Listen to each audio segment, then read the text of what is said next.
Marami ang namamatay sa maling akala.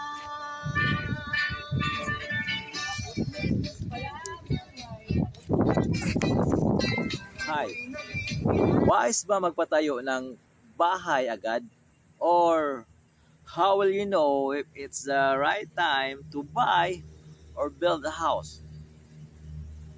Well, today I'm gonna discuss something na nasa perception ko idea ko. Hashtag OFW friends. Working like 5, 10, or even 20 years working abroad. It's sad. And trust it, a lot of them, they're asking, bakit di maka-uwi-uwi sa Pilipinas? And then I asked them, saan ba napupunta yung pinaghirapang pera? Hard-earned money working abroad. Sabi nila, usually, papadala sa Pilipinas. Patayo ng bahay, pambili ng kotse, but at the end of the day, hindi naman sila yung nakatira. Hindi rin sila yung nagmamaneho ng kotse. So, in that way, I'm gonna share you some tips and idea about this one. Meron tayong tinatawag na dalawang klase that ang tawag dito is financial statement of the poor and financial statement of the rich. Paano daw naghirap ang tao? Or financial statement of the poor ang ginagawa niya? Yeah, it is a financial statement of the poor if you focus on having a big income, not building asset. Doon daw naghirap ang tao kapag ang focus niya is mag-earn ng pera at single source of income ang meron siya. Or ang tawag natin doon is active income. Ibig sabihin, we have to work. Kailangan natin magtrabaho. You have to work every day for you to earn. If you don't work, you won't have income. Right? Pag hindi ka nagtrabaho, wala kang income. Kaya, most of our OFW friends na natulungan na natin dito, you know what? They realize na if they stop working, income stop.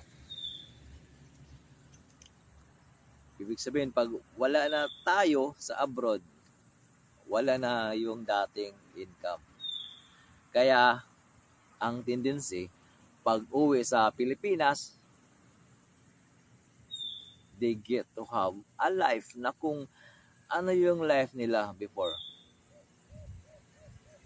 But, okay, meron sila magandang bahay, magagarang kotse. Kasi, what they did is not business. What they did is employment.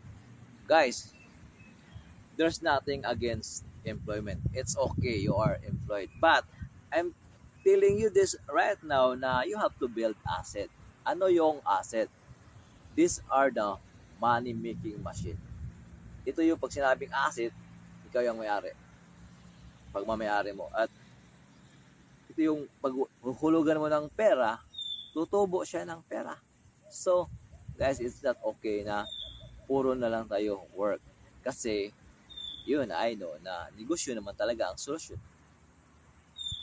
And one big thing is, after you work on how many years, like 5, 10, doing your business, no, magre-rest ka na lang. At pag nagre-rest ka, nagpapahinga ka, kapag asset ang binibuild mo, asset ang ginagawa mo, time will come, you're not working anymore. But money still comes in. Dapat meron kang exit plan. Dapat meron kang plan on how, when and how. Kailan ka magre-retire young, free and rich.